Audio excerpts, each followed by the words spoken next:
agradecer a presença aí de todos, agradecer a presença das instituições que estão presentes, doutor Santana, procurador, tem instituições aqui militares. Eu sou Maristela, sou uma pessoa de pele clara, tenho um cabelo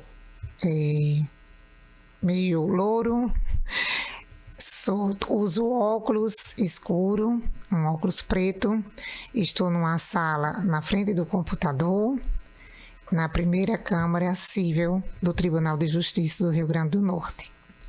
Aqui ao meu lado está o doutor Marivaldo, ele é o juiz auxiliar da presidência, que vai estar representando o nosso presidente, o desembargador Amilcar Maia.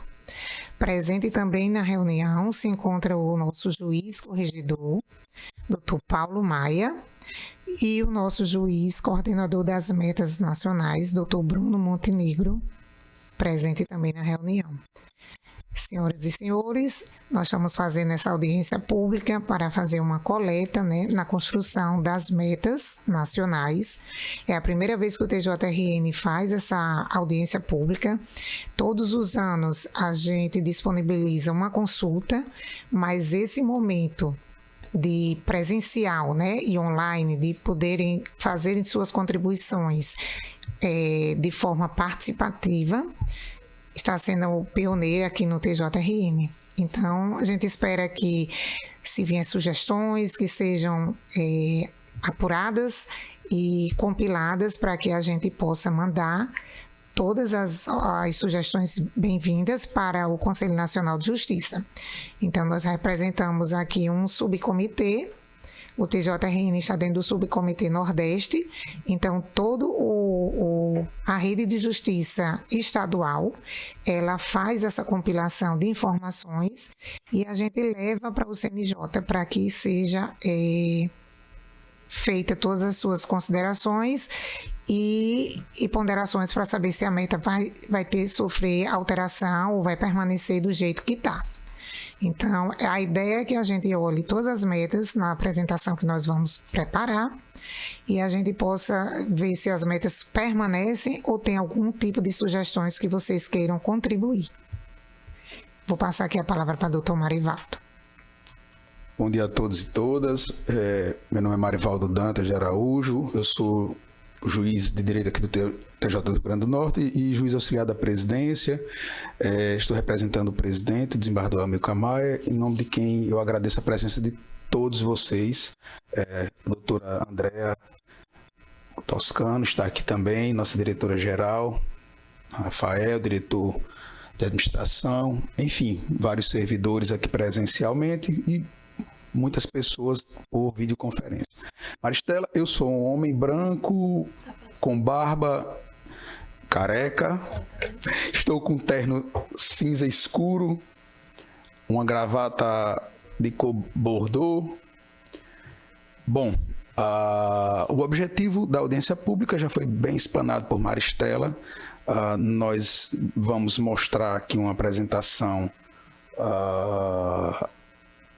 sobre essa questão das metas, essa audiência pública é um dos pontos previstos pelo próprio Conselho Nacional de Justiça, de modo a facilitar que as instituições possam, e a sociedade como um todo, possam opinar, participar da construção das metas a cada ano, no caso aqui para o ano de 2025.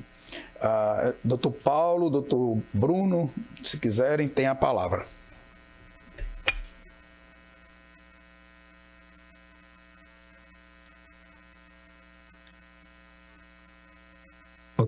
Bom dia a todos.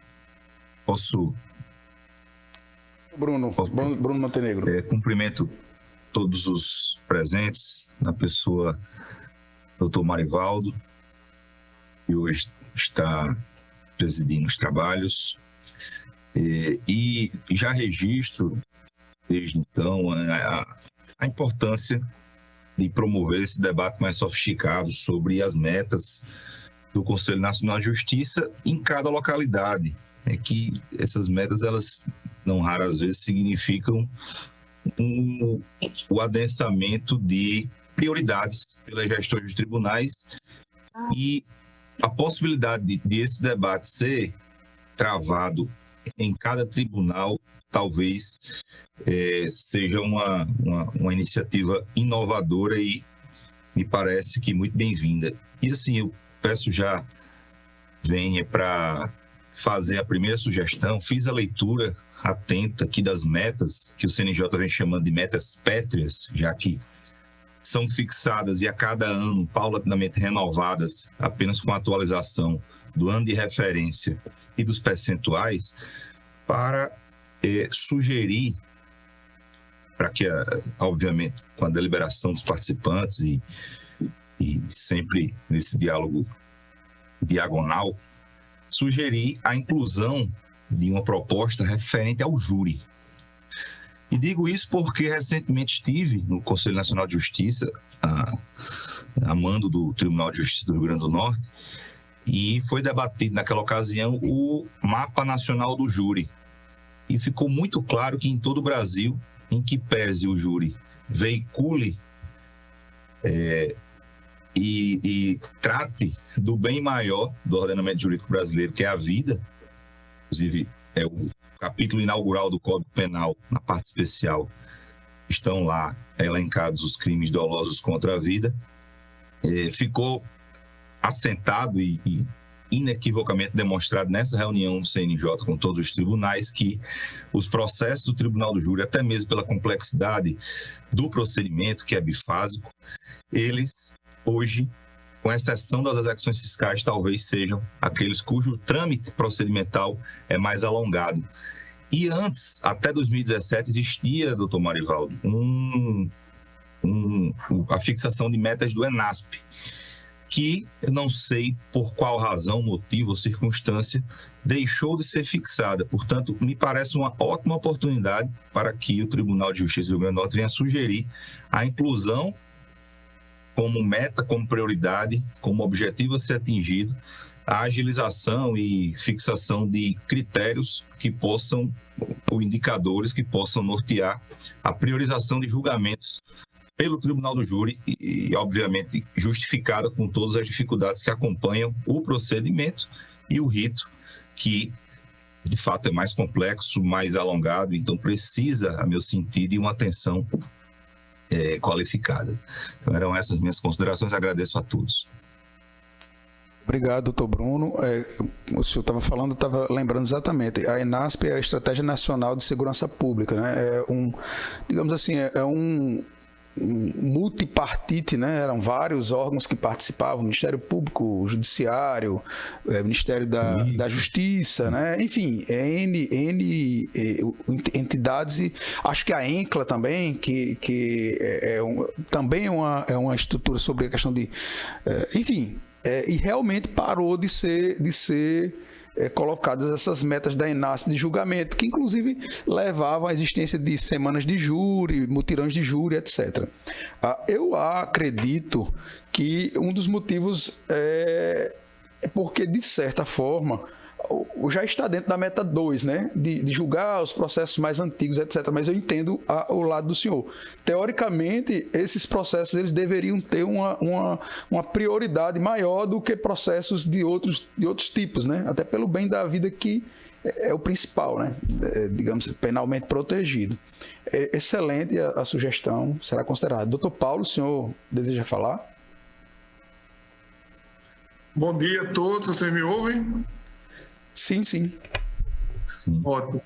Paulo Maia, juiz auxiliar da Corregedoria. Estou aqui na SMARN, num curso de capacitação.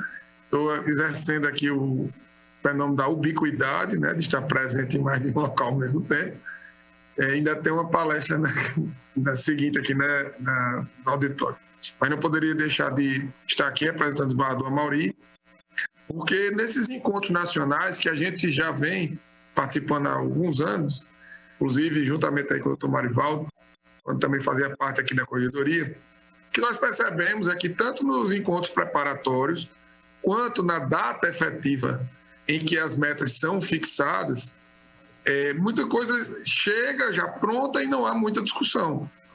E essas reuniões aqui locais com a audiência pública para discutir propostas alternativas fazem com que a gente possa chegar a esse encontro final, no final do ano, com alguma proposta diferenciada que possa ser colocada em discussão em âmbito nacional. Então, a importância deste evento de hoje é justamente poder nos municiar com propostas que serão levadas ao encontro nacional do Poder Judiciário no final do ano e que possamos influenciar de forma positiva na fixação dessas metas. Até porque nós que estamos aqui na ponta, né, como você disse, que estamos lidando diariamente no cotidiano forense com as dificuldades dos processos e da conclusão dos processos, somos os gestores que serão atingidos por essas metas.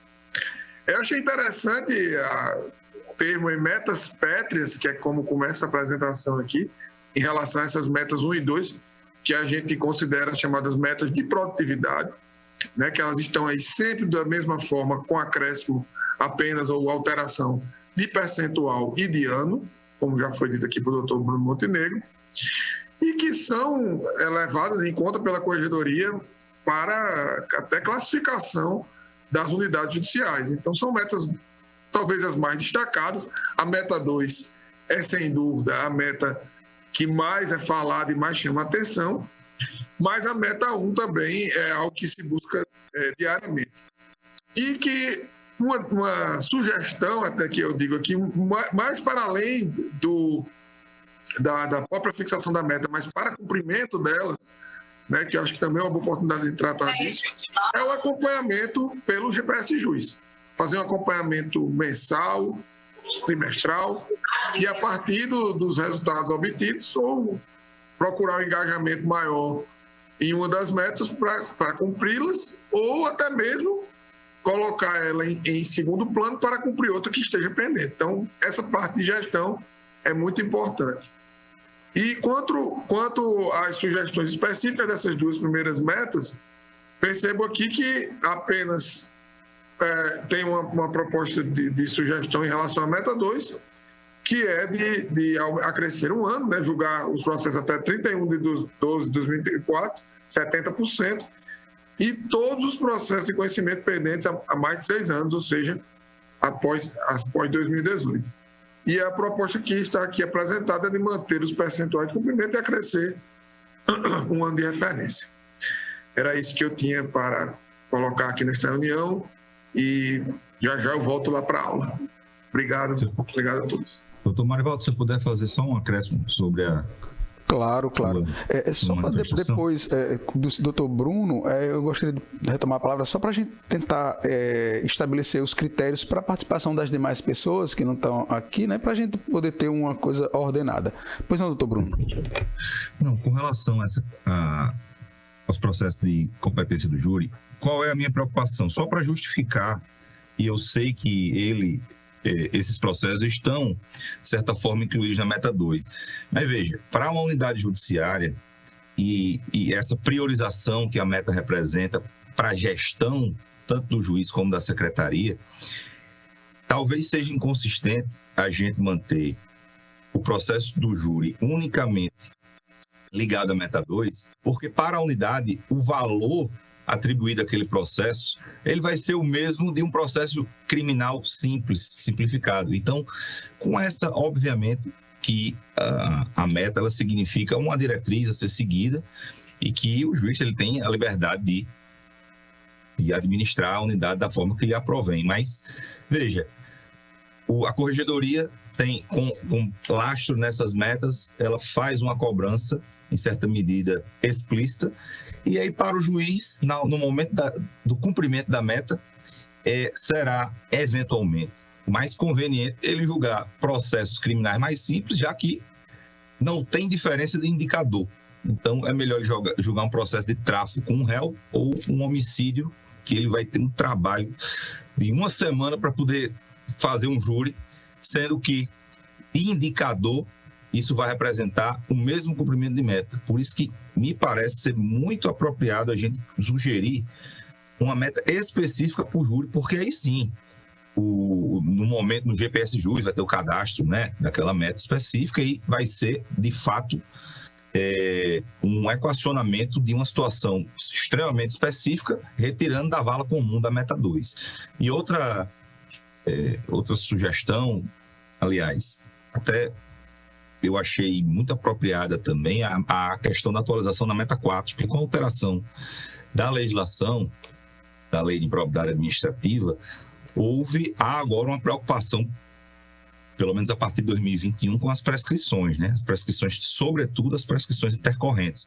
Então, o achatamento do período de cumprimento e do ano de referência, eu acho que foi muito bem-vinda e se eu já pudesse, eu não sei se vai ser uma deliberação aqui, mas eu já mantenho aqui minha posição por essa diminuição do período, como foi sugerido no projeto.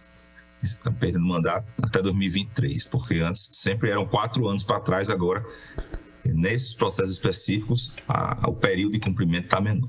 Era isso, muito obrigado a todos. Doutor Marivaldo, devolvo a palavra. Muito obrigado. Vamos fazer o seguinte, para a gente poder ter maior... Vamos voltar para a meta 1 e vamos na sequência, certo? E aí a gente vai explicando. Essas metas 1 e 2, elas não vão sair, certo? Existe resolução do CNJ já de que elas são imutáveis no aspecto de que precisam a todo ano serem, inclusive elas não são sequer votadas, né? Há apenas uma votação acerca dos prazos. E esse ano de 2024 houve um acréscimo que aqui no Rio Grande do Norte a gente está chamando de meta 2A, que é uma submeta de julgamento de 100% dos processos que foram distribuídos há mais de 13 anos. Ok? Então, isso representa em torno de 5% dos processos pendentes, né? Era 5%, salvo engano, dos processos pendentes em todo o judiciário estadual até o fim de 2023. Então, porque esse 13 anos não é um número cabalístico, ele vem dessa questão desses 5% mais antigos. A proposta que veio, então no caso da meta 1, não tem o que se dizer, é julgar mais do que entra, ponto. Então é só para dar ciência de que essa meta ela é mantida independente dos tribunais quererem, enquanto o CNJ não mudar a resolução deles lá, vai ser mantida. E é interessante sim, porque essa meta 1 ela se propõe a não aumentar o estoque de processos, né? Se você pelo menos julga mais do que entra, o seu estoque de processos pendente de julgamento, ele tende a diminuir. Sobre a meta 2, veio uma proposta de acrescentar, né, um ano de distribuição, mas julgar todos os pendentes há mais de 6 anos. Me parece que esse valor ele é exagerado para o nosso... A gente sequer sabe como vai ficar o cumprimento da meta de 2A, digamos assim, de julgar os que estão há mais de 13 anos. É a primeira vez, como eu coloquei no Encontro Nacional ano passado, isso significa se um processo mais antigo do que 13 anos não for julgado, alguém está com o som aberto. Se um processo não for julgado, significa que a meta não é cumprida por todo o tribunal. E, na realidade, pelo país inteiro. Se um processo de qualquer tribunal não for julgado, né, o país inteiro não cumpre a meta 2A. Então, me parece que aumentar para 6 anos, ou seja, é muito processo que tem mais entre 6 e 13 anos, né? Acho que, e aqui não temos números, estamos trabalhando em cima de, digamos assim, ilações,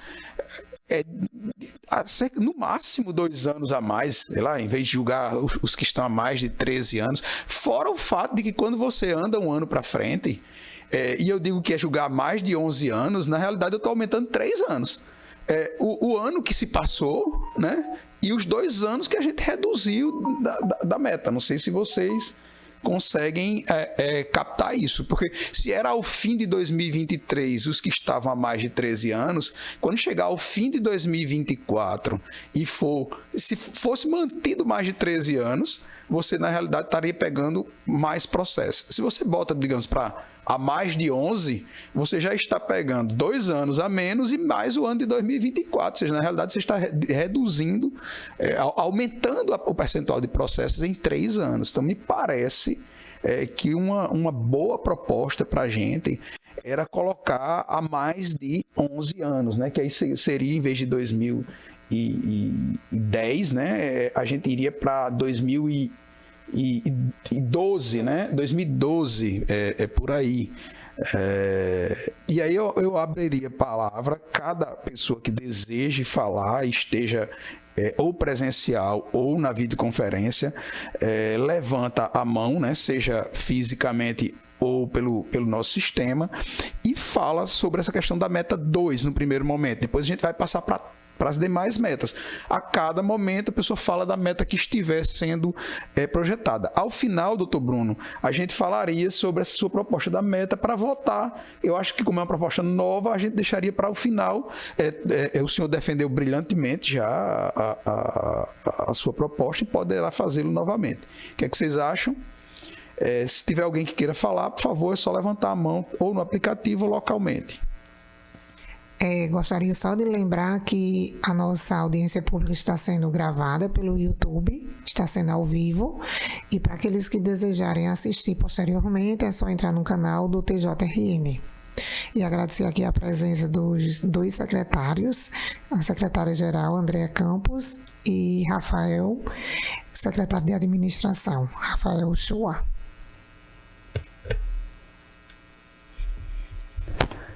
Bom, não houve nenhum pedido. Podemos então considerar aprovada essa proposta de reduzir 2 anos. No caso, iria para até o ano de 2012, né? É a proposta do Rio Grande do Norte. Sim. Aprovado. Então vamos para a meta 3, né? Essa questão da meta 3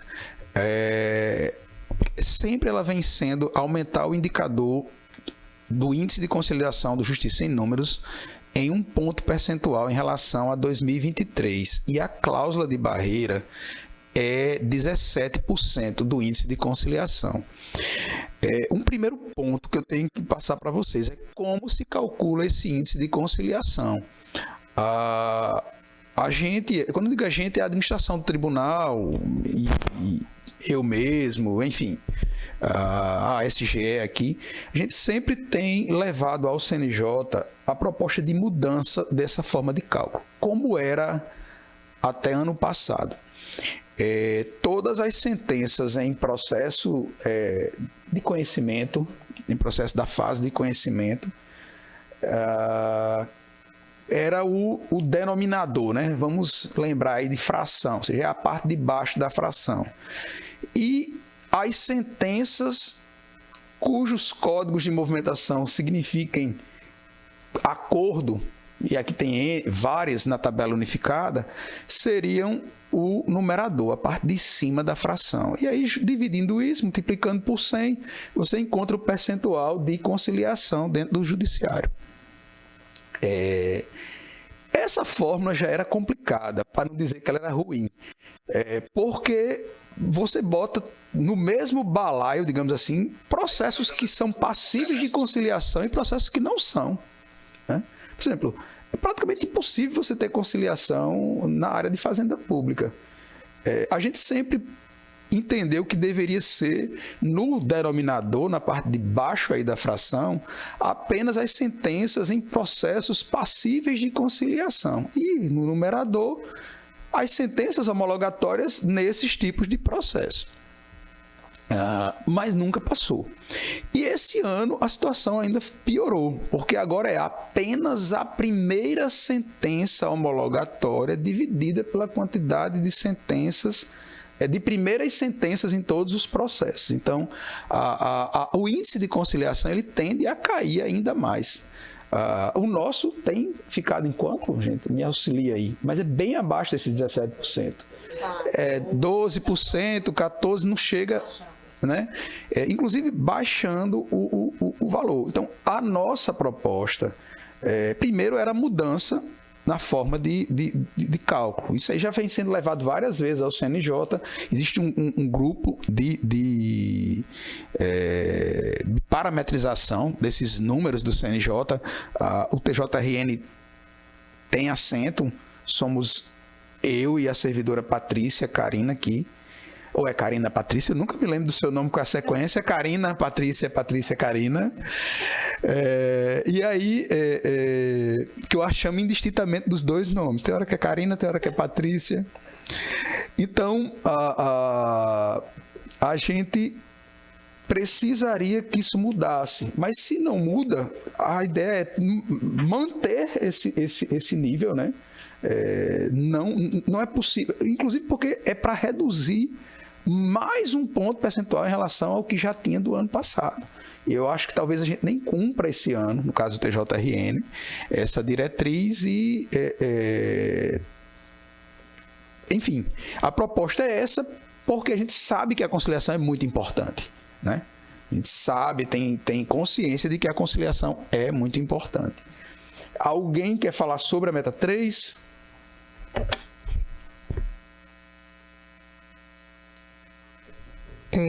Só registrando, doutor Marivaldo, o senhor ponderou perfeitamente bem.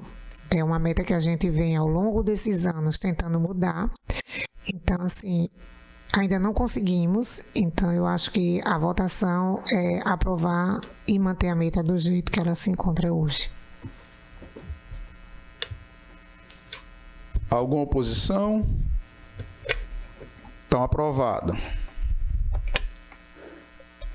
Passemos para a meta 4, né? O doutor Bruno até já falou sobre essa meta, ele como coordenador do grupo de metas e é um dos juízes que mais julga processos nessa qualidade. A meta 4 é priorizar o julgamento dos processos relativos aos crimes contra a administração pública, a improbidade administrativa e aos ilícitos eleitorais. Essa meta ela tem um longo caminho, acho que ela vem... salvo engano, da época do ministro Joaquim. Acho que foi o conselheiro Gilberto Valente que propôs na época. Tem bastante tempo essa meta. E ela é importante, muito importante, porque ataca uma das mazelas, né, da sociedade brasileira, que é justamente essa questão da improbidade, do ilícito eleitoral, dos crimes contra a administração pública. E aí a nossa proposta é manter a meta e acrescentar os anos que a gente sempre coloca. Os anos dessa meta, eles são mais próximos do que a meta 2, né? Porque são menos processos, e aí o doutor Bruno colocou muito bem, com a mudança, essa questão da prescrição intercorrente nas ações de improbidade, a meta ela precisa ser mais apertada, digamos assim, né?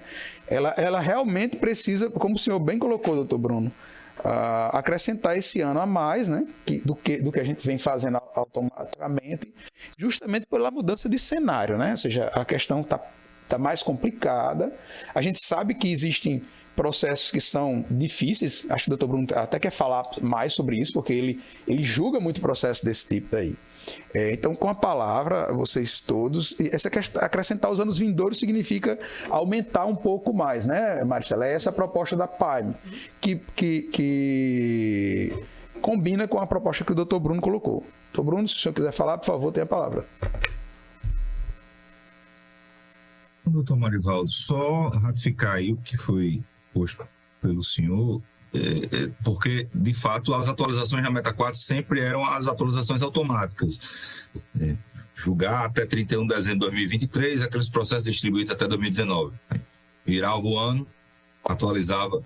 Só que com essa alteração agora e com a prescrição intercorrente, se os tribunais, inclusive o Ministério Público também, houve uma alteração de cenário no arcabouço normativo, muito substancial. Então, se não houver uma adaptação a essas prioridades, até como forma de incentivo para que as gestões judiciárias venham a ter um olhar mais sensível para esses processos, muitos processos vão desaguar em prescrições. Isso contado a partir de 2021. Obviamente, o Supremo já decidiu no tema 1199, mas eu vejo com bons olhos essa inovação para que haja pelo menos um início de adaptação a essa nova realidade, a esse novo arcabouço normativo. Portanto, eu penso que é muito bem-vinda essa inovação na Meta 4. Eu estou estranhando um pouco o texto dessa meta, certo? Porque me parece que ele está muito voltado à justiça eleitoral. Identificar, julgar... Não tinha ilícitos eleitorais. Sempre, até o ano passado, era priorização de julgamento do processo a crimes contra a administração pública.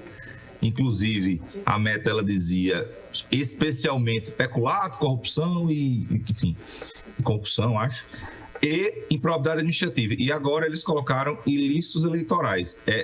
Uma novidade são os ilícitos eleitorais, mas também não me pareceu claro qual é a abrangência dessa inovação. Da forma que está, ele, assim, veja só, gente, existem duas coisas. Algo é o texto da meta, é isso que está em cima. Priorizar o julgamento dos processos relativos aos crimes contra a administração pública e improbidade administrativa e aos ilícitos eleitorais. Beleza, e aos ilícitos eleitorais. É um acréscimo. Mas o glossário, me parece que ele está como se fosse o glossário da justiça eleitoral. Entenda. Para mim, isso aqui está incompleto. Ir ao DGE do CNJ para entender se esse glossário está adequado. Me parece que não está adequado. Eu acho que a gente teria que solicitar, que explicitasse onde ficou aquela parte que já era tradicional, entendeu, doutor Bruno? Os crimes contra a administração pública, as improbidades, etc, né? Porque nem tudo desse tipo pode importar a perda de mandato eletivo e inexigibilidade, né? Ou seja, não é até onde eu saiba, não existe uma correlação imediata e integral, né? Então, o senhor que é especialista pode até falar sobre isso. Com certeza aí, porque quando o CNJ ele faz aquelas propostas genéricas e setoriais, né? Também por segmento da justiça. Então, tem metas que só se aplicam à justiça do trabalho, tem metas que só se aplicam à justiça federal, tem meta que só se aplica à justiça estadual e à justiça eleitoral da mesma maneira. Eu acho, e agora que o senhor chamou a atenção, que esse texto aqui embaixo, o glossário, ele é a meta 4, mas aplicável exclusivamente à justiça eleitoral. Então, realmente, esse aqui com certeza não é o texto a ser deliberado com relação à justiça estadual. Não, eu vou inclusive solicitar o pessoal aqui para fazer a alteração dessa transparência. Parece-me que a gente identificou aqui que há uma parte da justiça estadual. Vamos deixar a meta 4, passar para as demais por enquanto e a gente volta com o texto correto. Tá certo? Eu peço até desculpas a vocês por isso, mas foi tempestivo, né? Quando eu olhei, eu disse, esse negócio aqui tá justiça eleitoral total. Bom, a meta 5 é reduzir a taxa de congestionamento. E aí sempre importa explicar o que é taxa de congestionamento. É sempre importante que a gente entenda isso. A taxa de congestionamento, ela mede o estoque de processos não baixados, e aqui não é não julgados, não baixados até o final do ano anterior, né? E o que vai sendo distribuído durante o ano.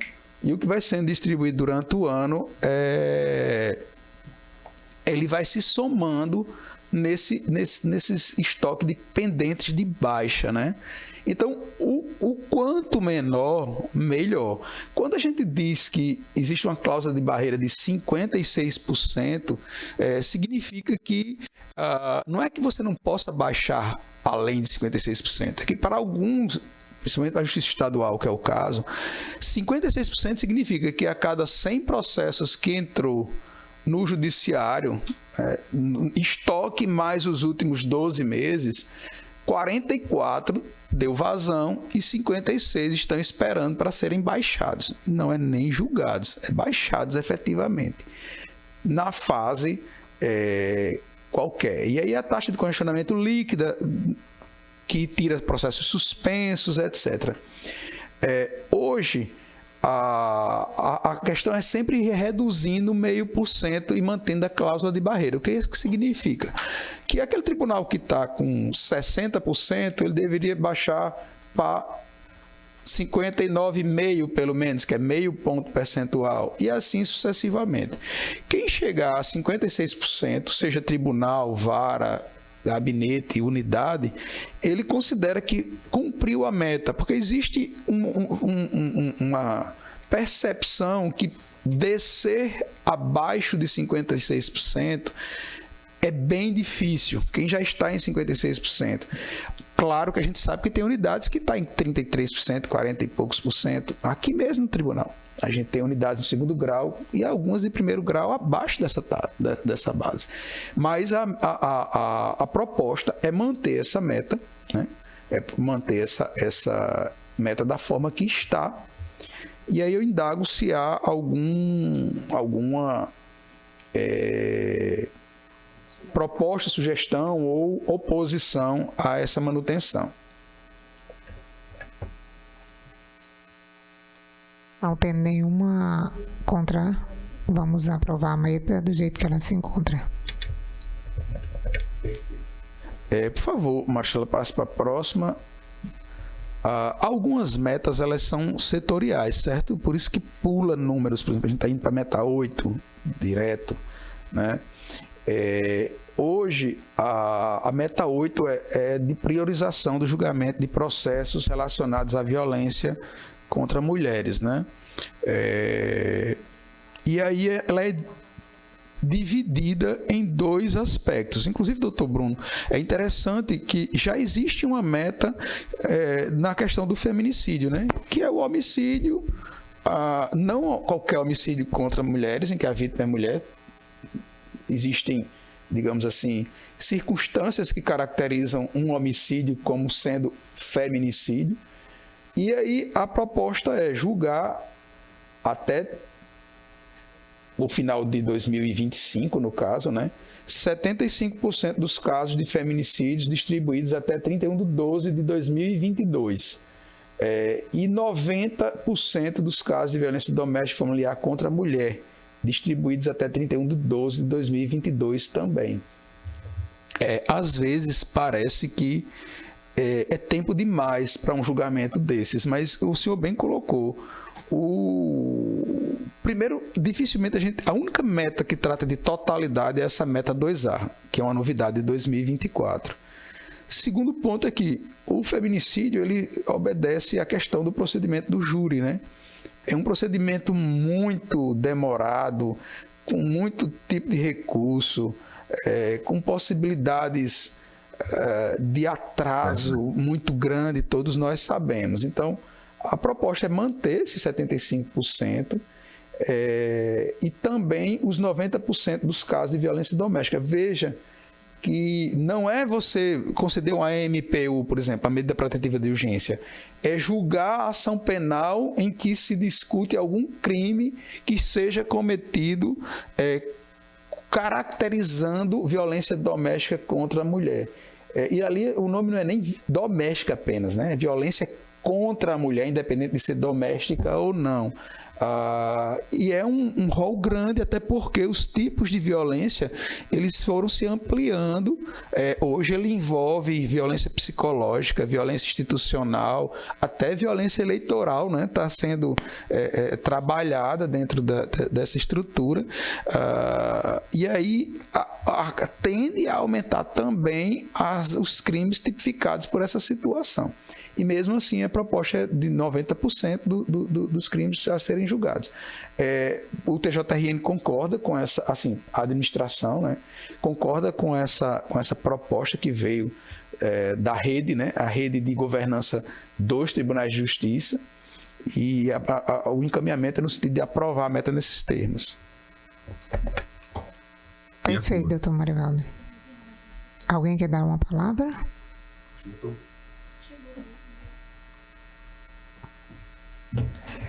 Então, meta aprovada. Realmente, como o doutor Marivaldo disse, é uma meta desafiadora, né? É um julgamento, principalmente nessa questão, mas do feminicídio, mas é uma meta que o TJRN sempre procura avançar, e é uma meta difícil, mas que a gente busca sempre a melhoria. Então, aprovada a meta 8. Obrigado, Maristela. Vamos à próxima. Essa meta 9, ela tem um sentido de buscar inovação no Poder Judiciário, certo? Ela vem, acho que de 2022, se eu não me engano. Isso. Essa meta, 22 ou 23, e ela vem sempre orientada a que o tribunal apresente projetos, né, de inovação que estejam alinhados com a Agenda 2030, né, que é uma agenda de desenvolvimento sustentável da ONU, e no caso deste ano, com participação de pelo menos um ou outro laboratório de um tribunal ou órgão de administração pública, né? E que haja uma avaliação concreta dos benefícios que esse projeto ou projetos tragam para a sociedade. Houve uma proposta, né, da PAIME de exclusão dessa meta, né? Porque a gente entende que é, primeiro, que é foi reputada como assim, a proposta era de exclusão. É porque é o seguinte. Karina, você tem a palavra. Durante a votação, eles entenderam que vai ter outras metas, né? Como estão querendo botar a meta do idoso, execução, que também... E acharam melhor, como os laboratórios já estão andando, criar um tema, em vez de ser projeto, tratar realmente um tema que fosse acelerado com como é que eu digo? Com a votação mais séria de algum tipo, como eu falei agora, o idoso, entendeu? Então, assim, acharam que já tem muita meta, né? E foi quase por unanimidade. Acho que só 2 tribunais não acataram. E vão fazer essa proposta colocando outra meta, que é a meta do idoso, entendeu? No lugar? Para não ficar mais metas, entendeu? Isso. Eu entendi a proposta. Agora, eu acho que elas são direcionadas a questões diferentes, porque essas metas de julgamento, elas são num sentido da vara, digamos assim, da unidade judiciária andar. Essa meta 9, ela engloba basicamente a administração do tribunal. Óbvio que o laboratório de inovação, ele tem servidores de todas as áreas. Essa inovação, ela pode ser em qualquer área, inclusive uma inovação na questão contratual, por exemplo, o doutor Rafael está aqui, uma inovação na área tecnológica, efetivamente, uma inovação em forma de pagamento. Assim, Marivaldo, pessoalmente, eu acho que a gente deveria manter essa meta, pois não? Ela tem no prêmio, né? Ou ela está no prêmio CNJ de qualidade, né? Então, entenderam que como já está lá, e vão querer criar mais metas, né? Que já está uma carga bem pesada para o juiz, na ponto de refutar e deixar lá no prêmio CNJ de qualidade. Não é que ela vai desaparecer, entendeu? É um dos requisitos do prêmio, entendeu? Entendi. Eu só vejo que, assim, bom... eu coloco em votação a questão, a rede, né, como disse, colocou para rejeitar essa meta. Eu votaria por manter. Eu votaria por manter essa meta. Isso quer dizer apenas o seguinte, gente, que quando a gente for, digamos que aqui seja pela rejeição, a gente leva a proposta que que venceu, né, digamos assim. Se for pela aprovação, TJRN também. Ano passado, por exemplo, essa questão da 2A, eu defendi, combinei na época com o desembargador presidente e defendi que não deveria ser aprovado 100% da forma que foi. Foi aprovado, mas o posicionamento que o TJRN tinha combinado foi levado ao CNJ e aos demais membros, né, do Poder Judiciário. Então, eu acho que democracia é isso também, né?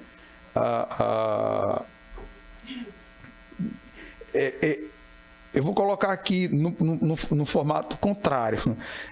Pelo que eu estou sentindo, a doutora Andréa, que é a secretária-geral, também é no sentido da manutenção da meta, né? Pode ser até no seu próprio celular.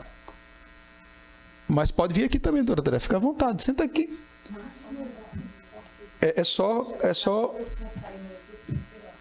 Então, pois não. Aí a senhora liga no... Olha aí. Eu já requisitei, viu, essa faixa. Pois não, doutora Andréa, satisfação. Bom dia. Bom dia a todos. Para mim é uma satisfação, uma honra estar aqui presente nesse momento, né? Que é a primeira vez que o Tribunal de Justiça faz uma audiência pública para discutir as metas do CNJ, e é um momento realmente que a gente tem que refletir sobre o que é realmente necessário ou não de constar, né? Termos voz. E essa meta de inovação, ela, como bem o doutor Marivaldo expôs aqui, ela é realmente, eu entendo na forma administrativa como necessária, certo? Porque apesar de estar no prêmio, né, eu vejo como a necessidade de estar com a meta do CNJ, porque ela ganha maior peso. Porque nem sempre o gestor ele vai conseguir cumprir aquelas regras do prêmio, ele pode dar maior ênfase a outras coisas. Mas a inovação no setor público, ela realmente precisa acontecer. E essa meta aqui, a gente já cumpriu, né? Que é uma meta que a gente tem um convênio, né, com o TRE. Né? Doutora Ana Paula, ela tem formação na parte de linguagem simples e participou de uma capacitação lá na Esmarne, e uma das oficinas foi para desenvolver um projeto, e que esse projeto era para transformar em linguagem simples despachos das varas de família de Natal, que havia realmente um acúmulo muito grande de serviço, porque, por exemplo, no despacho colocava que deveria cumprir o despacho de folhas tais. Aí o servidor tinha que ir nas folhas tais para saber o que era e tudo mais. Então, esse trabalho está sendo feito por ela, junto com o doutor Diego, foi a pedido também de doutora Neise, certo? E é um projeto muito bonito mesmo, que vai simplificar bastante, dar maior otimização e celeridade às varas de família de Natal e as outras também do estado. E eu, assim, a minha sugestão, o meu voto é que permaneça, né, como a meta, não só para essa parte judiciária, mas a parte de inovação na administração, como o doutor Marivaldo falou, na parte de contratos. Nós precisamos avançar na parte de contratos, então é uma forma de estimular a gestão, para que a gestão ela possa trabalhar a inovação, não só porque está na meta, mas criar uma cultura de inovação no tribunal. É assim que eu voto. Obrigada pela oportunidade. Perfeito, doutora Andréa. Obrigada a senhora pela participação. Perfeito, doutora Andréa. Obrigada a senhora pela participação. Eu vejo isso também. Assim, não é uma meta que onere o primeiro grau, nem o gabinete.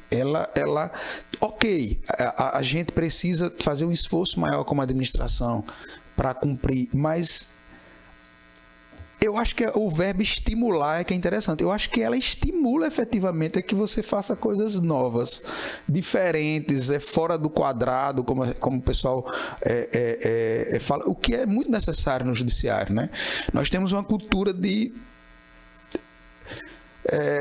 tradicionalismo, digamos assim, e acho que precisa efetivamente de ter esse tipo de alteração.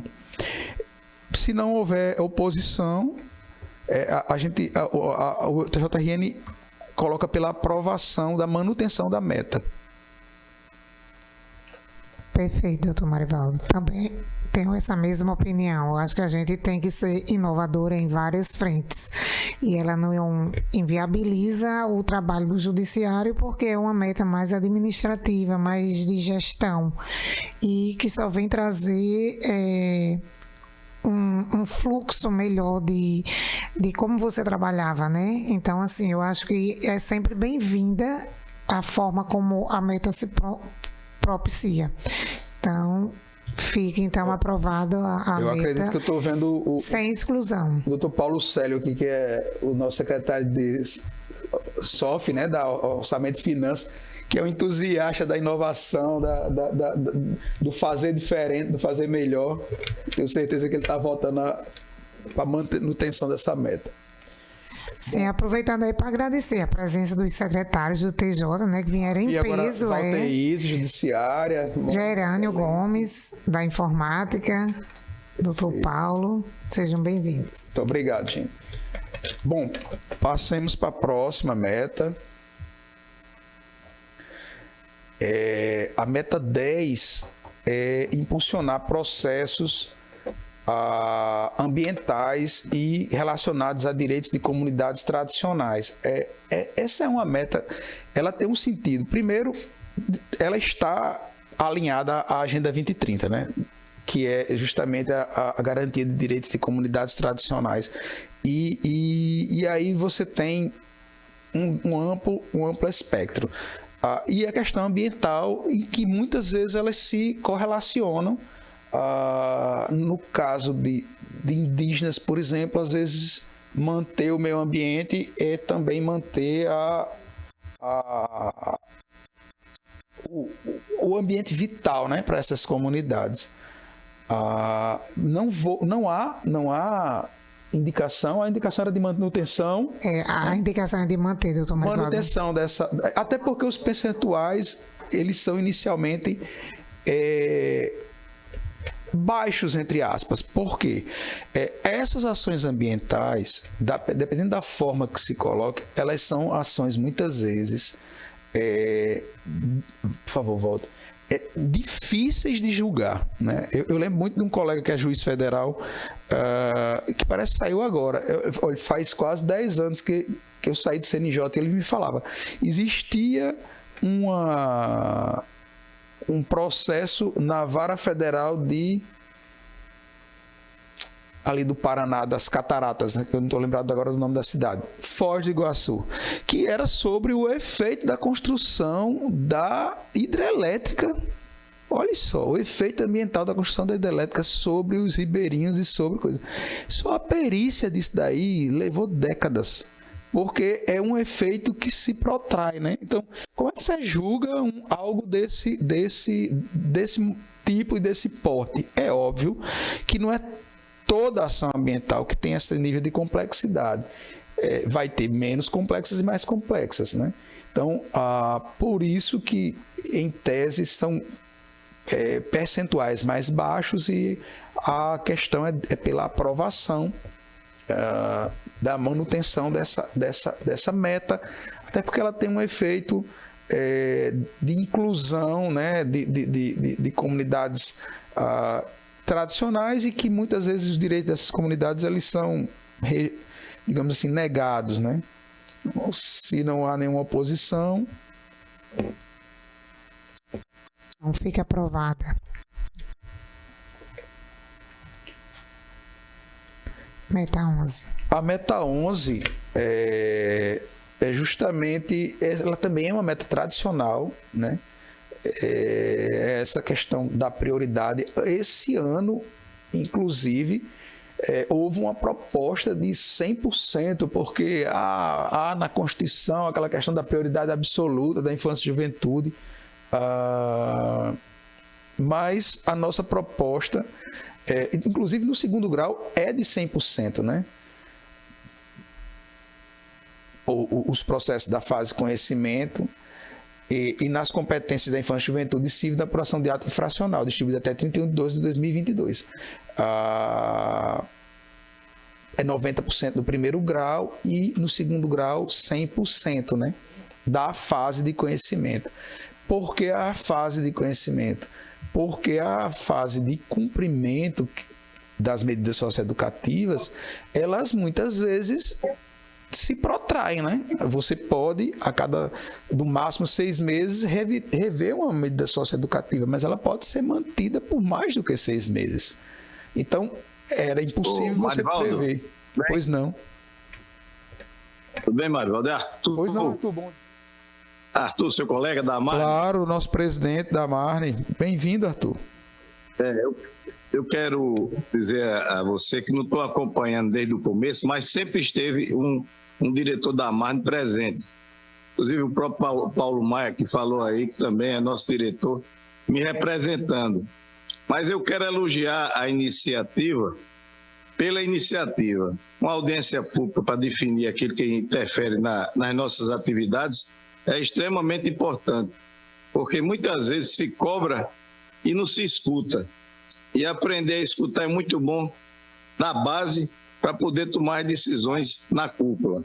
Então, a Associação dos Magistrados se irmana nessa audiência e, desde já, se manifesta de forma positiva em relação ao debate e à definição das metas que estão a ocorrer nesse momento. Eu não tenho participado, porque eu estou aqui na Escola da Magistratura, num curso de ChatGPT, porque tem que saber dessas coisas, como você bem sabe, né? E a gente está aqui, até o próprio Paulo Maia está aqui, saiu daqui para participar, e eu agora dou aqui a minha contribuição, minha cota, em nome da Associação dos Magistrados. Ok, meu amigo? Muito obrigado, Arthur. Muito obrigado mesmo. É importantíssima a participação do órgão de representação da magistratura do Rio Grande do Norte. A presidência do tribunal e eu próprio agradecemos bastante a sua participação, a doutor Paulo, a de todos aqui, até pela representatividade que o seu cargo, né, você e o seu cargo tem diante da magistratura do Rio Grande do Norte. Muito obrigado. Muito obrigado, doutor Arthur. Parece-me que houve uma aprovação. Também, Maristela, também meus elogios à sua iniciativa enquanto coordenadora no âmbito diretivo de gestão. Obrigada, doutor Arthur. Então, e fique atento aí no seu evento, que aí já vai dentro da meta de inovação. Trazer aí os bons fluidos. Então, parece-me que essa meta 11, né, está aprovada. É aquela história, é uma unanimidade, né? Quem é que vai não querer aprovar algo que significa julgar mais rápido não só os direitos das crianças e adolescentes, como veja a questão dos atos infracionais, né, que é também o lado contrário. É o adolescente sendo punido, se for o caso, pelos atos indevidos que ele cometeu. Então, todo mundo ganha, até porque o sistema é socioeducativo. Falando de punição no aspecto educativo da questão, né? Pois não, Maristela, acho que... Aprovada a nossa meta 11, com todos os argumentos muito bem expostos, né? É um direito da criança e do adolescente e ela não deve deixar de existir. Pelo contrário, sempre com muita prioridade. Eu acho que isso agora é só voltar para 4, né? Com o texto. Vocês conseguiram colocar o texto correto? Maravilha.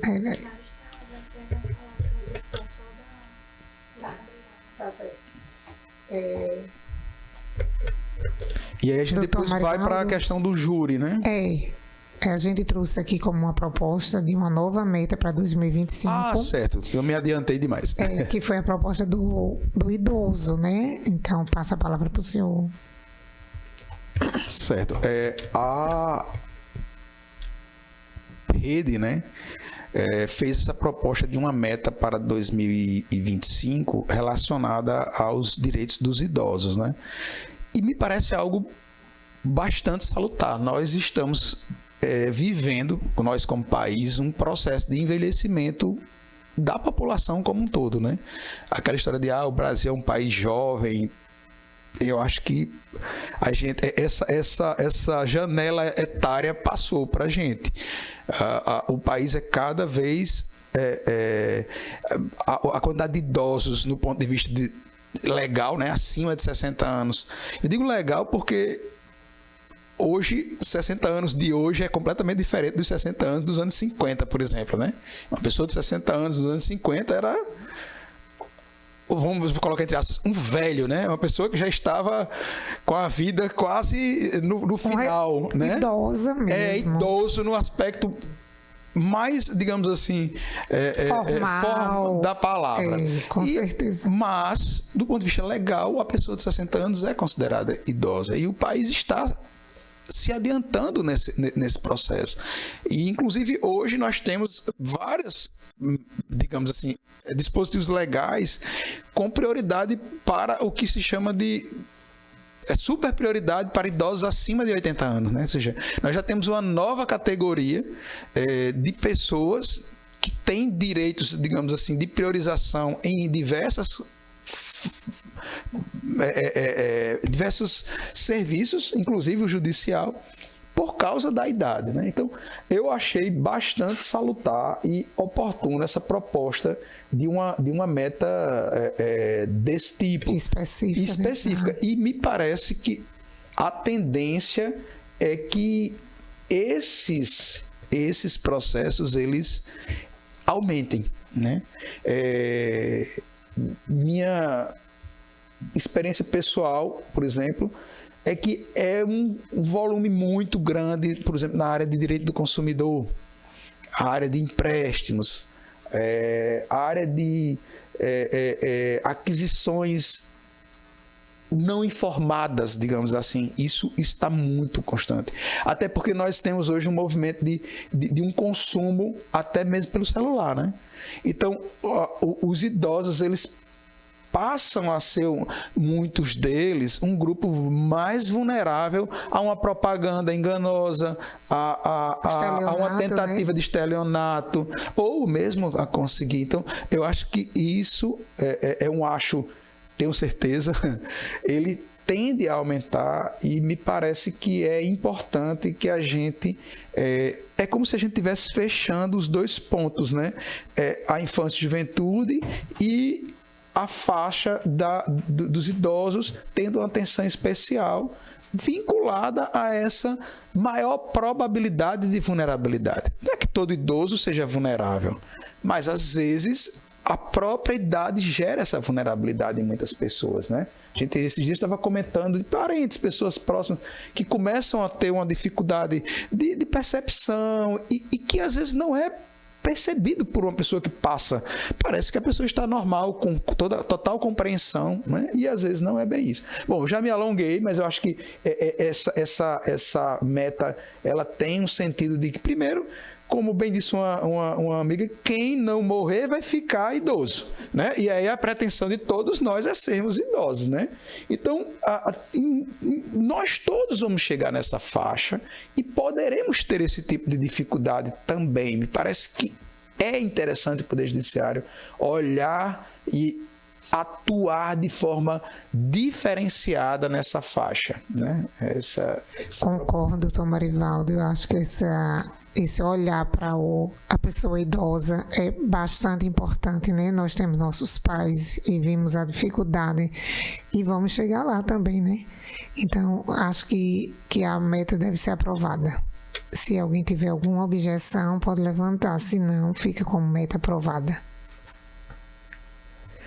Como não houve, meta aprovada. Vamos agora voltar para aquela transparência, fazendo a correção da meta 4. Só um minutinho. Sempre lembrando, pessoal, que esses nomes, assim, as propostas de meta e o glossário, depois eles são, digamos, traduzidos ou não, né? Porque eles ficam... O glossário final com classes, assuntos processuais, às vezes ele é um pouco ininteligível para as pessoas.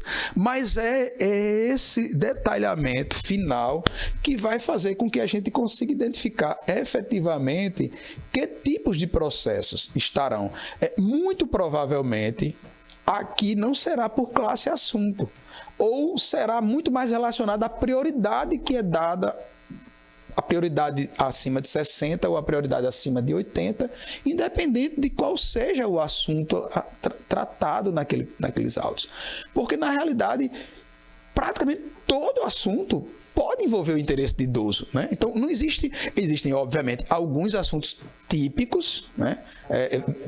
Da vulnerabilidade específica, mas a grande maioria, ele é o normal, é um processo, por exemplo, de empréstimo consignado, que pode ser feito por mim, que pode ser feito por uma pessoa de 20 anos, que pode ser feito por alguém de 85 anos. É o pedido de prioridade naqueles autos que provavelmente irá definir que processos são esses, né? Que processos são esses? E aí, esse procedimento, a gente acompanha também, quando eu digo a gente, é a SGE, a Corregedoria, eu próprio, que tenho por função hoje, enquanto aqui estou no cargo de juiz auxiliar e acompanhar os trabalhos da SGE, a gente influencia no CNJ acerca de como, influencia, que eu digo, sugere, opina, né, de como aferir efetivamente que processos estarão dentro desse rol, né? Eu queria só fazer mesmo esse esclarecimento e passar para a meta 4, né? Agora, com o texto que se refere à Justiça Estadual, né? Houve um equívoco nosso, peço desculpas a vocês, mas sanado a tempo, isso é o que importa, que seria priorizar o julgamento dos processos relativos aos crimes contra a administração pública, à improbidade administrativa e aos ilícitos eleitorais. Então, esse é o texto genérico da meta que vem se repetindo. A questão, como bem lembrou o doutor Bruno, os ilícitos eleitorais é algo novo, né? E ele se aplica, obviamente, à justiça eleitoral. E aí seria identificar e julgar até 31/12/2024 65% das ações de improbidade administrativa e das ações penais relacionadas a crimes contra a administração pública, distribuídas até ficaria 31/12/2020 ou anda isso daqui? Anda, mas 1 ou 2 anos, né? 1 ou 2 anos, pela proposta do doutor Bruno, né? Seria trazer mais próximo. Seria para 2022, por exemplo, né? Porque seria o final de 2025. Isso. A gente já deixar qual é a proposta do TJRN, andar 2 anos e para o final de 2022. Isso, doutor Bruno? Eu acho que o doutor Bruno precisou se ausentar. Sem problema. Então, a gente coloca que seria 31/12/2022. Se houver alguma oposição, por favor, se manifeste. Não havendo nenhuma manifestação, meta aprovada com essa proposta. Já com seria 2022 no nosso ponto. Bom, a questão da meta do júri eu achei muito interessante e acho que merece ser algo que veio aqui, digamos, da audiência pública do Rio Grande do Norte, né? E aí eu coloco em votação essa proposta de meta. O desdobramento aí seria algo que a gente teria que fazer depois, até para levar para o CNJ, mas seria uma meta de julgamento, poderia inclusive ser a mesma do feminicídio, né? 75%. Eu acho que a proposta seria a mesma do feminicídio. Porque a vida de uma pessoa, independente de ser homem ou ser mulher, ela tem o mesmo valor, né? Eu acho que esse é o grande ponto. De repente, a gente poderia colocar como base, óbvio que será um número muito maior, porque inclusive o lado interessante é que ele vai abranger os crimes de homicídio, contra mulheres que não são caracterizadas como feminicídio, né? Ou seja, contra homens e mulheres, contra qualquer gênero, né? Digamos assim, de uma forma mais inclusiva. Então, eu proporia que a gente usasse o mesmo critério do feminicídio para os crimes contra a vida, né? Inclusive, se for o caso, a gente pode fazer uma separação entre homicídio consumado e tentado, se for o caso, porque, obviamente, que o homicídio consumado, ele é algo muito mais perigoso, se você for imaginar. A consequência dele é muito mais gravosa, né? A família deixou de contar com aquela pessoa. A pessoa efetivamente perdeu a vida. Claro que a tentativa de homicídio, ela também é muito complicada, mas a pessoa está viva, né? É aquela velha história. Escapou, como a gente diz lá no interior. E isso aí é uma consequência menos gravosa, efetivamente, do coisa. Eu digo assim, são pontos que podem ser discutidos, entendeu? Para o volume também não ficar algo tão grande, né, de processos. Eu votaria nesse sentido, se todos concordarem, de uma meta de crimes dolosos contra a vida, 75% nos mesmos níveis, né, da coisa, e aí podendo haver uma distinção entre homicídio consumado e tentado. Se vocês... Um pouco mais baixo, né? 65% igual a probabilidade. Não sei. Eu coloquei 75% porque vida é vida, né? Digamos assim, nesse aspecto, né? E aí a gente... Estuda. E ver, a gente pode até trazer números, né, depois. E a gente pode trazer... o parâmetro, né? Seria o máximo, digamos assim. Como o doutor Marivaldo disse, a gente pode fazer um levantamento e ver como é que está esse percentual para propor ou 65% ou 75%. Pronto. Alguma posição? Não, perfeito.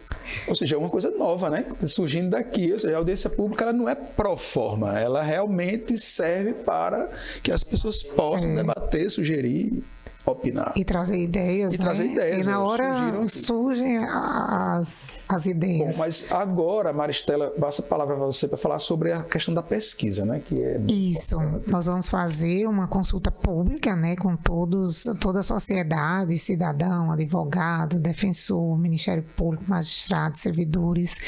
Essa pesquisa vai estar disponível nesse link aqui, não estranho, porque o link é do TJ Bahia, mas isso é um nacional, é uma pesquisa, uma consulta nacional que a gente disponibiliza, e o período de aplicação vai ser do dia 17 ao dia 30/6.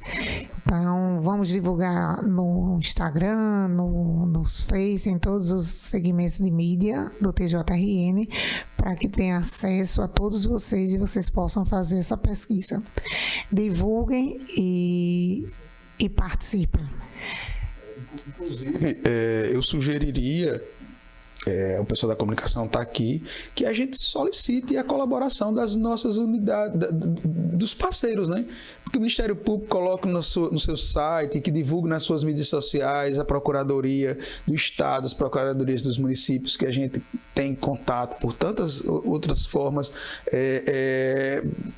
Provavelmente alguém vai ser chamado a falar, ou eu, Maristela, ou seja lá quem for, em rádio, em TV, enfim, que a gente utilize todos os meios que isso seja possível de comunicação para que efetivamente chegue à população, né? Ou seja, oportunize efetivamente a chance de ser ouvido. Doutor Arthur foi, digamos assim, lapidar, ele foi no ponto, né? É a oportunidade de participação. Eu acho que isso é que caracteriza uma audiência pública e, no caso, uma pesquisa desse tipo. É você dar ao cidadão, e aqui, independente de qual seja o título dele, promotor, servidor, juiz, secretário, a qualquer de nós, a possibilidade de influir nisso, que é algo tão importante, que é o funcionamento do Poder Judiciário, né? Então, Verdade, doutor Marivaldo. Então, a gente, se não tiver mais alguma observação, a gente encerra a nossa audiência pública, né?